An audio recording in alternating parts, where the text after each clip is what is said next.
Verstappen champion du monde pour la troisième fois consécutive, McLaren encore très en forme, Mercedes back to Barcelona 2016, Alfa Romeo double arrivée dans les points, des pneus qui ne tenaient pas la distance et une course extrêmement éprouvante pour tout le monde. Beaucoup de sujets à traiter dont on reparle plus en détail dans un instant, mais avant ça donne-moi ta note pour ce Grand Prix. Si tu n'es pas abonné, je t'invite à le faire pour ne pas rater les prochaines vidéos qui sortiront, ça récompense vraiment mon travail et si tu as lâché ton like, on peut maintenant commencer le débrief.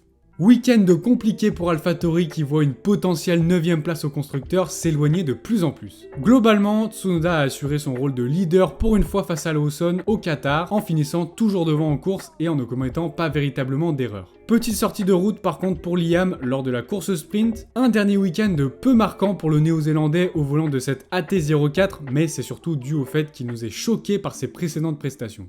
Descente aux enfers pour Haas ce week-end avec la rétrogradation au classement constructeur. Pas de points marqués alors que le samedi en sprint, Hülkenberg était très proche de scorer grâce à une incroyable performance. Malheureusement, le contact avec Ocon et Perez a eu raison de lui. C'est en aucun cas de sa faute, mais ça le prive peut-être de quelques points précieux pour le team qui se retrouve maintenant assez loin d'Alfa Romeo. Espérons que les gros upgrades en fin de saison fonctionnent extrêmement bien.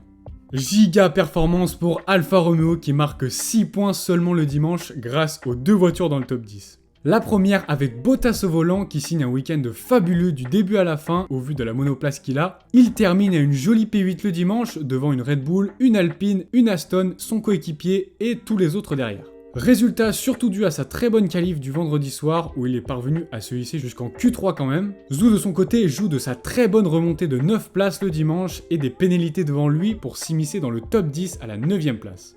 Pas de points le dimanche, mais une jolie course sprint qui sauve le week-end de Williams. En difficulté le vendredi en qualif, les deux pilotes sont plus à l'aise dans leur monoplace les jours suivants et grâce à ça et les pénalités, Albon marque encore des points et ce en course sprint en finissant à la 7ème position, synonyme de 2 points. Malheureusement, comme chaque semaine depuis un certain temps, encore du grabuge pour Sargent avec un double abandon. Crash le samedi et déshydratation le dimanche, ça ne va pas vraiment mieux pour lui. Globalement, il a été bien plus en dessous de son coéquipier tout le week-end et ce n'est donc pas très bon pour la suite.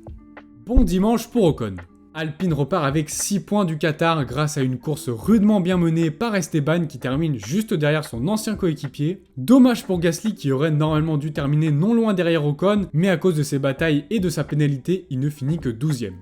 Ce n'est plus qu'une affaire de temps pour McLaren.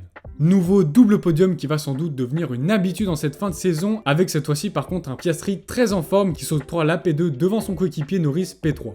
Pour continuer les louanges, double podium également le samedi avec un Norris à la même position, mais avec de son côté un Piastri qui gagne devant le champion en titre Verstappen.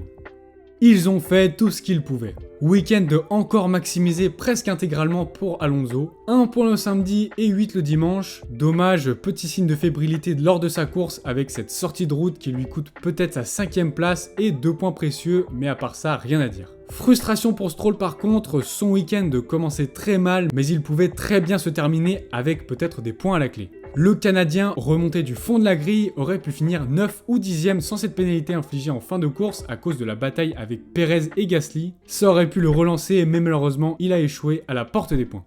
Ferrari repère du terrain et casse sa belle dynamique. Leclerc pénalisé le samedi est donc privé des 2 points de sa 7ème place et Sainz se contraint à rester au box le dimanche à cause d'un problème moteur détecté trop peu de temps avant la course. Et oui, comme vous pouvez le voir, le bilan fait mal au cœur pour les tifosi, le seul lot de consolation reste la belle P5 de Leclerc le dimanche.